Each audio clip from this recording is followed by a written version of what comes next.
So what'd you think of World War Z? I didn't see it. You're lucky. I didn't see it because life is too short. There you go. But I eventually will, because life is too long.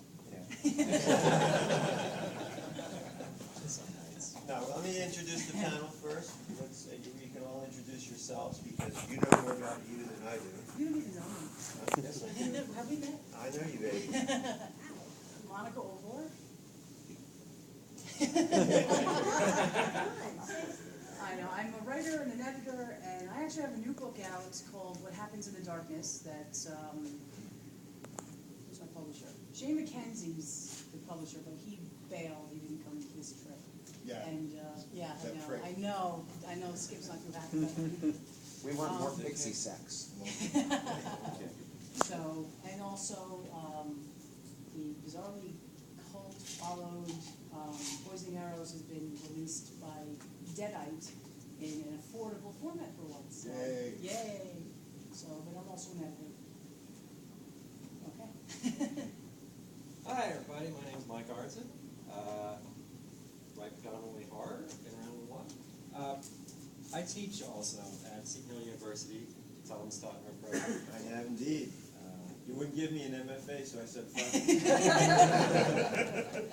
There's a certain couch in my office you have to know. Skip's like, hey. There's a story in that. My latest book that's out is a reprint of a novel called Play Dead, and I brought it with me because it's set in Vegas, not Las Vegas. And the New York Review of Science Fiction called it the most repulsive book they've ever read. So I guess that's good. Repulsive? The reviewer didn't like that. And you put that on the cover? No, wait, but when I say something like that, I mean it's a compliment. Exactly. I use words like that. It's made me sick. Yay. No, look, it's always okay if they really like you or really hate you. The only sin you commit is being completely unforgettable. Okay. It's really okay. I'm Ellen Datlow, short story editor. My most recent anthology is Best Horror of the Year #5, which I have a few copies of. I don't think they're for sale otherwise, but I have a few with me. What is it called? Best Horror of the Year #5. Oh, I didn't know it was out now. Okay. Yep, it came out. It was about 2 months late because Nightshade was sold to Skyhorse, but Right. so it's delayed a little bit, but Oh, it's okay, out. terrific. I'm Tom Monteleone. I write, I tell stories. I'm a raconteur. I am an editor, and I've got lots of friends in this business, just like this guy right here, who is. My name is Skip, and I'm an alcoholic. Hey, Skip. Hi, Skip. I just want to make sure we're in the right meeting. And I write things, and I like editing and making movies and laughing a lot, and being very bad at dialogue. Okay, so I guess that's our cue, right? Okay, we're going to talk about dialogue. How many of you guys in here, just out of curiosity, how many of you are writers of some ilk? Okay, this is cool. Okay, so we're not going to be, talking about something that you're not interested in. I think I've been running a Borderlands boot camp for 10 years, and one of the things, the biggest problems that we encounter with the people that come to boot camp is dialogue, and it's very confounding to me because I think it's one of those things you can't tell me if you agree or not agree. And that's where we'll start.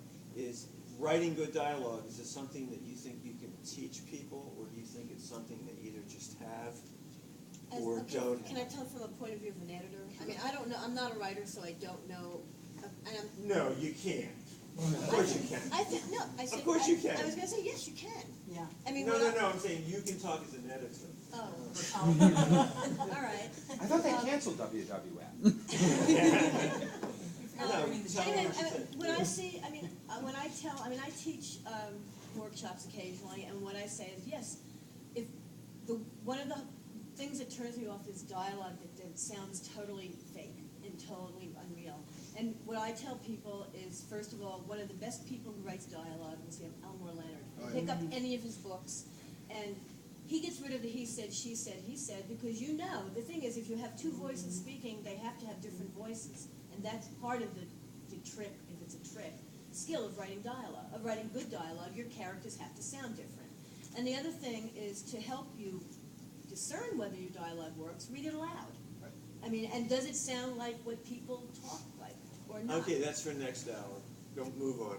Okay, I was just gonna say, okay, that's it. And basically those are two things I see, and I can see why you can't teach it. No, I am not yeah. a teacher, so I do not know how to teach it, Yeah. but I'm sure he can tell you. If you're not reading your dialogue out loud, you're just doing yourself a terrible disservice. How you doing, man? Hey, Tom. I'm good. Good to see you.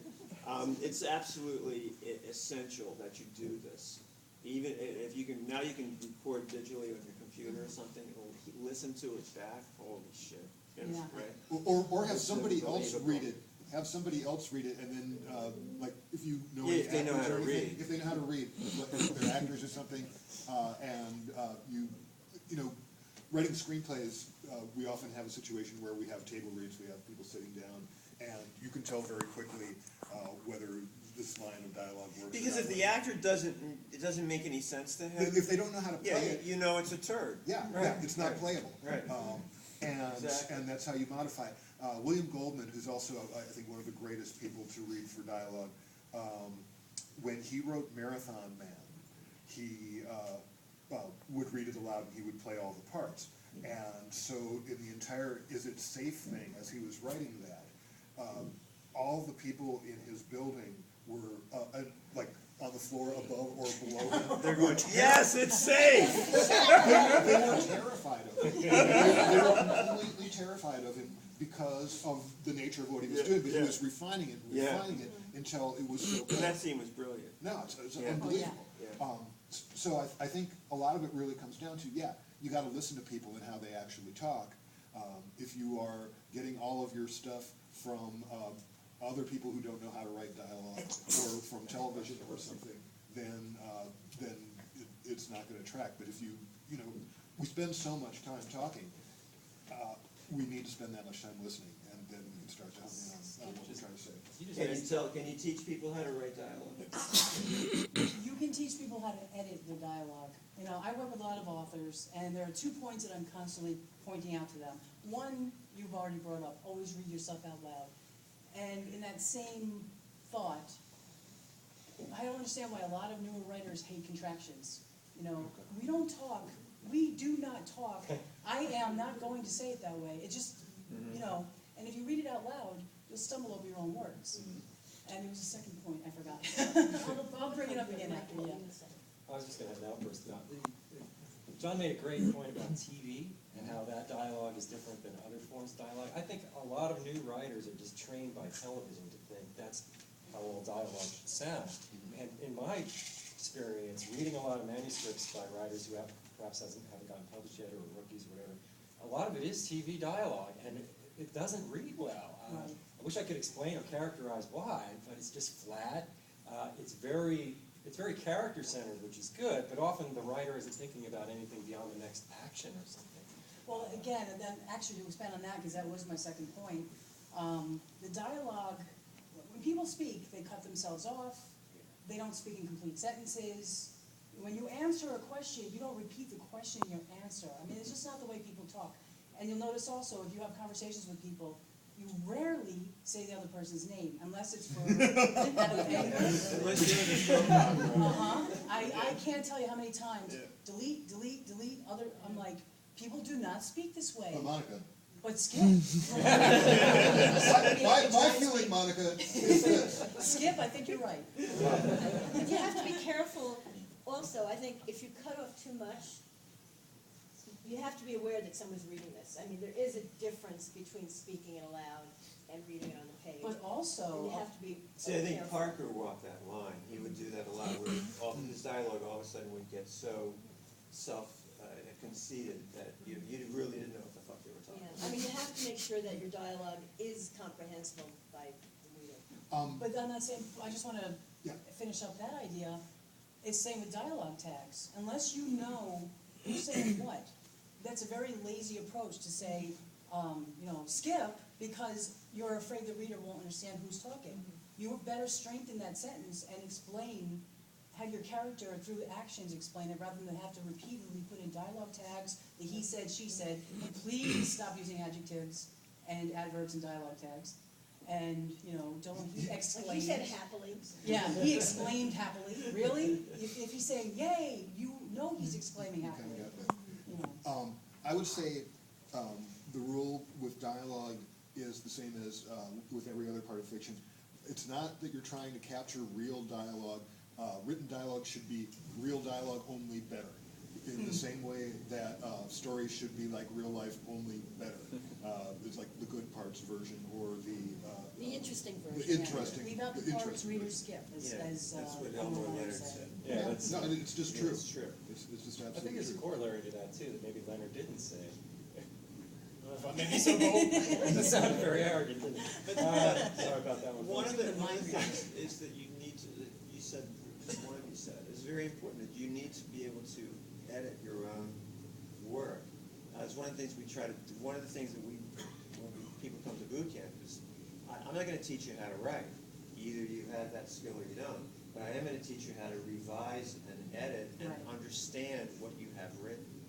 And I think that's a big part of writing. And I think with dialogue, it's crucial. Bad dialogue, just a killer. Yeah. It's a fucking stake in your heart. It is. Yeah. Here's another thing I would like to add. Okay, like I'm doing this workshop on the choreography of violence, which is how to write an action scene. I look at dialogue scenes as action scenes in which the action is the conversation, so that everything that's being said actually has a point and actually lands, and so it isn't. And so that there isn't a message for me. There's no Dave here. Yeah. Dave's not here, man.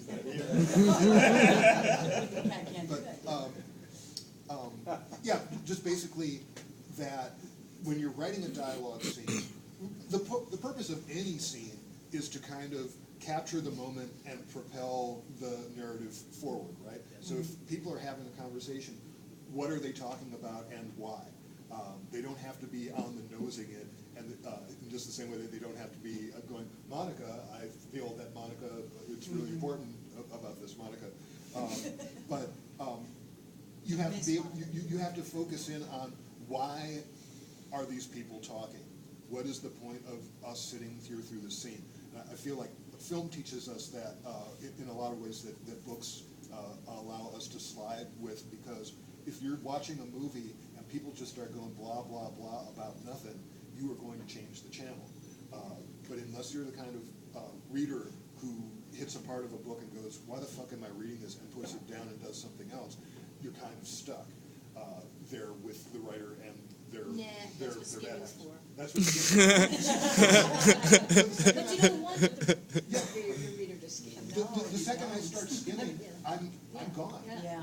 You know? That is the I mean, equivalent of you changing can channel. write interesting scenes It that don't is. do It's like anything incredible. except talk, reveal more about character. I was gonna say, But they have to be really It is well written enhancing and the interesting. Yeah. like Hemingway, I mean, I remember an editor telling me probably 10 years ago when I was submitting a particular short story, and he said, go read Hemingway. I mean, he taught me a lot. I was reading Hills Like White Elephants, and it's the most incredible dialogue. It's minimalist, and it conveys a huge amount without saying very much. So I've learned a lot from Hemingway. Can I add that was going to be the corollary I brought up, is that I think good dialogue should actually be revelatory when you reread it. Like the second time you read it, you say, oh, That's what she he was was worried about that. Right, or right. That's symbolic or whatever, you know, kind of have a literary side to it. But you don't want to overload that because you can lose people. Well, you know, also, in science fiction, there is Yeah. a rule that you shouldn't have talking heads. And what that means is two people talking and that's that. But I have read stories and published stories that do have mostly it's talking heads, which means it's two people discussing something. But if you add things in the background, you know, you have to put them into a room or something and have other things going on or happening around them. And even though it is a talking head scene, it doesn't feel like one because it's richer. Right.